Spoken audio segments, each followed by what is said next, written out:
द्वैत आणि अद्वैत म्हणजे काय माहितीये का? द्वैत म्हणजे दोन स्वतंत्र अस्तित्व, मी आणि तू वेगळे आहोत ही भावना.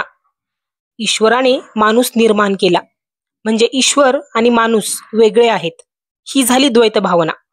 द्वैत भावनेमुळे तू आणि मी, माझं तुझं, आपलं आणि परक अशी भावना निर्माण होते.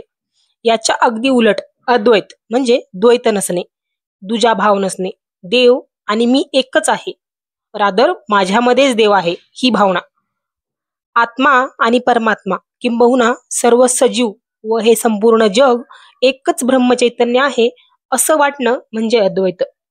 याच द्वैत आणि अद्वैताची तुलना एखाद्या स्त्रीच्या माहेर व सासर सोबत केली तर, किंवा त्या स्त्रीने अद्वैत भाव बाळगून सासर आणि माहेर यांचं समत्व केलं तर, हेच समत्व करणं म्हणजे एकत्व.